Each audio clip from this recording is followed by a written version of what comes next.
हमारी आज की कहानी एक लव स्टोरी है। कहानी के शुरू में हमें फिल्म के मेन कैरेक्टर मिस्टर लू से मिलाया जाता है। मिस्टर लू एक बहुत बड़ी कॉम्पैन ग्रुप के सीईओ थे, लेकिन इनकी एक अजीब सी आदत थी। इन्हें खाने से बेहद मोहब्बत थी। वो मुख्तलिफ होटलों में जाते और वहाँ के खास डिशेज ट्राई करते रहते थे। कई साल गुजर गए, मगर आज तक इन्हें कोई ऐसा खाना नहीं मिला था जिसका जायका इनके दिल में उतर जाए। हाँ, अगर किसी होटल का खाना या इसकी मैनेजमेंट इन्हें थोड़ी सी भी पसंद आ जाती तो वो सीधा इस होटल को खरीद कर अपनी होटल चेन में शामिल कर लेते थे। एक दिन वो एक होटल में आराम से खाना खा रहे थे। खाने के बाद इनका मैनेजर कहता है, सर जितना वक्त आप खाने में लगा देते हैं इतने वक्त में हम कोई दूसरा होटल खरीद सकते हैं। ये सुनकर मिस्टर लू को बहुत गुस्सा आ जाता है। वो कहते हैं, मेरे लिए खाने से बढ़कर कुछ नहीं, और गुस्से में वो इसी वक्त अपने मैनेजर को कंपनी से निकाल देते हैं। जब मिस्टर लू अपने ऑफिस से निकलकर पार्किंग में आते हैं तो देखते हैं कि एक लड़की इनकी गाड़ी पर स्क्रैच कर रही है। इस लड़की का नाम सोमी था। दरअसल इसकी दोस्त ने इसे कहा था कि सेकंड फ्लोर पर खड़ी ब्लैक ऑडी कार पर स्क्रैच कर दो, क्योंकि वो इसके बॉयफ्रेंड की गाड़ी थी जिसने इसे धोखा दिया। लेकिन जब सोमी को पता चलता है कि वो गलत कार पर स्क्रैच कर रही है और वो गाड़ी किसी और की है, तो वो फौरन मिस्टर लू से माफी मांगने लगती है। वो कहती है कि मैं इसे ठीक कर देती हूँ, मगर ठीक करने के बजाय गाड़ी के बोनट पर दोबारा स्क्रैच करके एक दिल बना देती है। ये देखकर मिस्टर लू मजीद गुस्से में आ जाते हैं और वहाँ से चले जाते हैं। दूसरी तरफ सोमी अपने कुत्ते और दोस्त के साथ एक अपार्टमेंट में रहती है। वो एक बड़े होटल में शेफ थी, लेकिन इसके बनाए हुए खाने किसी को खास पसंद नहीं आते थे, क्योंकि वो सिर्फ रवायती खाने बनाने जानती थी। सोमी को इसी होटल के मैनेजर से मोहब्बत थी। वो काफी अरसे से इसके जवाब का इंतजार कर रही थी, लेकिन जब वो आज अपने रिश्ते को अगले महले पर ले जाने की बात करती तो मैनेजर इसे कहता है, मुझे तुम जैसी पतली लड़कियां नहीं बल्कि मोटी और तंदुरुस्त लड़कियां पसंद हैं। ये सुनकर सोमी का दिल ही टूट जाता है। इसी तरह मिस्टर लू इसी होटल में विजिट करने आते हैं जहाँ से सोमी शेफ थी। होटल के तमाम वर्कर जानते थे कि वो एक बहुत बड़ी कंपनी के सीईओ हैं और शायद वो ये होटल खरीदने आए हैं, इसलिए सब इन्हें खुश करने की पूरी कोशिश करते हैं। होटल के सीनियर शेफ इन्हें एक के बाद एक खास डिश पेश करते हैं, लेकिन मिस्टर लू को कोई भी डिश पसंद नहीं आती। आखिरकार मैनेजर सोमी के पास जाता है और कहता है, क्या तुम कोई ऐसी रवायती खाना बना सकती जो मिस्टर लू को पसंद आ जाए। बाकी शेफ इसका मजाक उड़ाते हुए कहते हैं, ये तो सही से सलाद नहीं बना सकती, खाना क्या खाक बनाएगी। लेकिन सोमी हिम्मत नहीं हारती। वो सोच समझ कर एक खास डिश तैयार करती है। इसे अभी तक ये नहीं पता होता कि जिस शख्स के लिए खाना बना रही है ये वही शख्स है जिसकी गाड़ी पर इसने कल स्क्रैच किया था। जैसे ही मिस्टर लू वो डिश चखते हैं तो वो हैरान रह जाते हैं। इन्हें इस डिश में हर वो जायका महसूस होता है जो सोमी ने दिल लगाकर इसमें शामिल किया था। वो मजे लेकर पूरी डिश खत्म कर देते हैं। होटल के तमाम शेफ और मैनेजर भी सोमी की तारीफ करने लगते हैं। जब मिस्टर लू अपने असिस्टेंट से कहते हैं, मेरी तमाम मीटिंग्स पोस्टपोन कर दो, अब मैं कुछ दिन यही रुकूंगा और यहाँ का खाना खाऊंगा। लेकिन दूसरी तरफ सोमी बहुत दुखी थी, क्योंकि आज इसका ब्रेकअप हो चुका था। वो होटल की छत पर का खूब शराब पीती और रोती है और अचानक से नीचे गिर जाती है। गिरने के बाद सुनकर मिस्टर लू वहां पहुंचते और कहते हैं, तुम इस होटल में क्या कर रही हो, मैं अभी पुलिस को बुलाता हूँ। लेकिन सोमी नशे की हालत में थी। वो मिस्टर लू को अपना एक्स बॉयफ्रेंड समझकर इसके पांव पकड़ती है और कहती है, तुमने मुझे क्यों छोड़ दिया, क्या मैं इतनी ही बदसूरत हूँ। ये कहकर वो वहीं सो जाती है। मिस्टर लू इसे एक सूटकेस में लपेटकर आराम से लिफ्ट में छोड़ देते, लेकिन जब होटल के वर्कर सोमी को इस हालत में देखते हैं वो गलत समझ बैठते हैं और पुलिस को बुला लेते हैं। पुलिस आकर मिस्टर लू को गिरफ्तार करके जेल में डाल देती है। बाद में मिस्टर लू का सिस्टर और सोमी की दोस्त आते हैं और इनकी जमानत करवा देते हैं। सोमी भी मिस्टर लू को छुड़ाने पुलिस स्टेशन आती है और इसकी दोस्त सोमी की तरफ से इससे माफी भी मांगती है। जब वो दोनों वहां से जाने लगते हैं तो सोमी मिस्टर लू से कहती है, सर रुकें, आप कुत्ते की पोटी पर खड़े हैं। ये सुनकर मिस्टर लू चौंक जाते हैं। इसी वक्त इनका असिस्टेंट गाड़ी लेकर वहां पहुंचता है। मिस्टर लू फौरन अपने जूते वहीं फेंकते हैं और तेजी से गाड़ी में बैठकर वहां से निकल जाते हैं। अगले दिन सोमी होटल के बाहर एक छत पर चढ़ जाती है ताकि बच्चे की छतरी उतार सके। किसी शरारती बच्चे ने छतरी दरख्त पर लटका दी थी। बदकिस्मती से वो छतरी शहद की मक्खियों के छत्ते में फंस जाती है। अचानक मक्खियां गुस्से में आकर हमला कर देती हैं। सोमी और बच्चे तो वहां से भाग जाते हैं, लेकिन वो मक्खियां पास से गुजर रहे मिस्टर लू पर टूट पड़ती हैं। चंद लम्हों में मक्खियों के डंक से मिस्टर लू का पूरा चेहरा सूज जाता है। ये देखकर सोमी को बहुत अफसोस होता है। वो एक बार फिर इनसे माफी मांगती है। इस पर मिस्टर लू अपने असिस्टेंट से कहते हैं, इससे खास घड़ी दे दो। इस घड़ी का मकसद यह था कि जब भी सोमी इनके करीब आए तो इन्हें फौरन पता चल जाए और वो मोहतात हो जाए। लेकिन अभी तक दोनों को एक दूसरे की असल हकीकत का बिल्कुल इल्म ना था। मिस्टर लू को यह नहीं पता था कि जिस खाने के वो दीवाने हो गए वो सोमी ही बनाती है, और सोमी को यह भी नहीं मालूम था कि इसके खानों का सबसे बड़ा फैन दरअसल मिस्टर लू ही है। मिस्टर लू रोज होटल में नए नए खाने ऑर्डर करते रहते और सोमी बड़े शौक से सब डिशेस बनाकर बेचती। एक के बाद एक वो खास खाने तैयार करती और मिस्टर लू भी इन्हें बड़े मजे से खाते।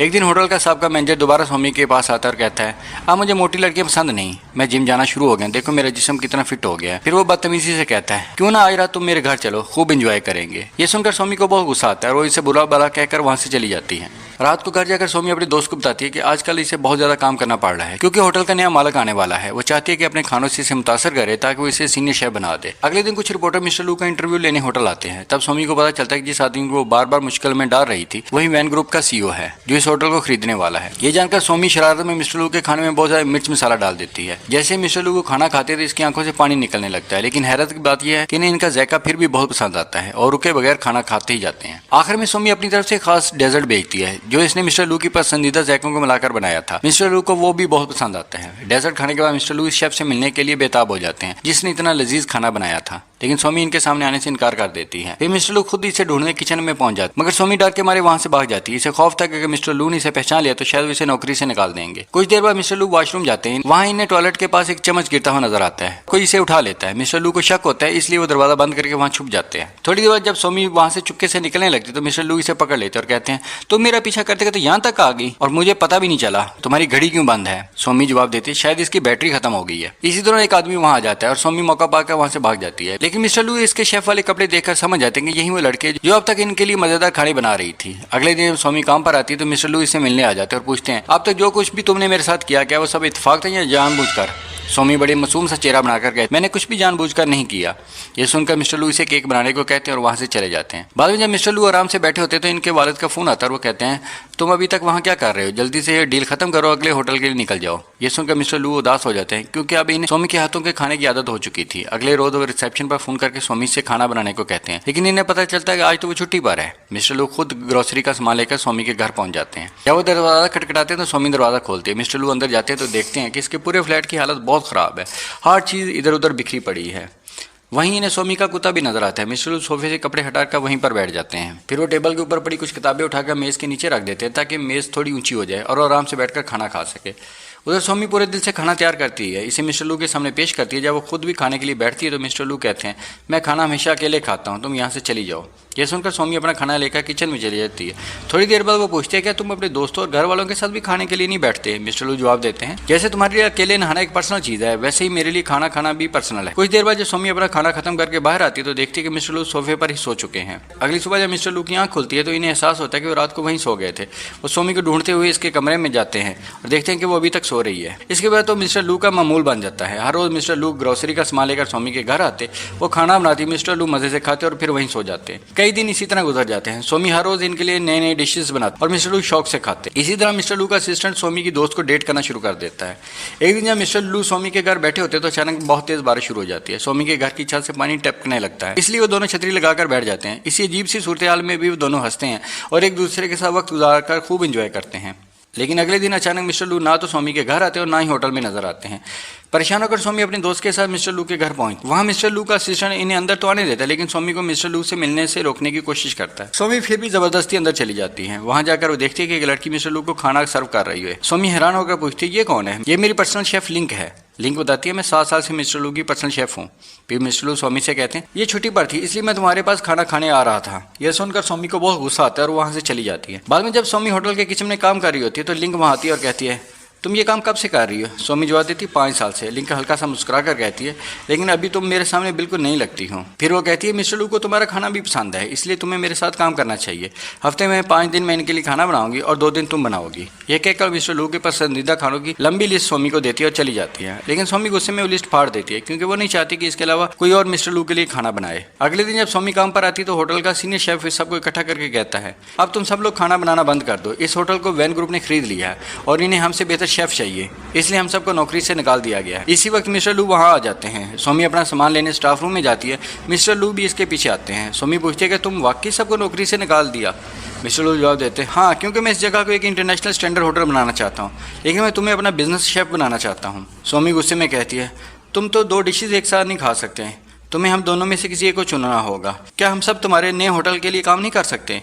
क्या तुम्हारे अंदर कोई एहसास भी है? मिस्टर लू ठंडे लहजे में कहते हैं, मैं तुम्हारी तरह नहीं सोचता। मेरा काम है कमज़ोर लोगों को हटाकर बेहतरीन लोगों को लाना। मैं जज्बात की वजह से अपना नुकसान नहीं कर सकता। यह सुनकर सोमी कहती है, फिर मैं भी तुम जैसे बेहिस इंसान के साथ काम नहीं कर सकती। तुम इंसान नहीं, एक सुअर हो। ये कहकर वो वहां से चली जाती है। अब सोमी भी बेरोजगार हो जाती है और बहुत उदास रहने लगती है। दूसरी तरफ मिस्टर लू को भी इसकी बहुत याद आने लगती है।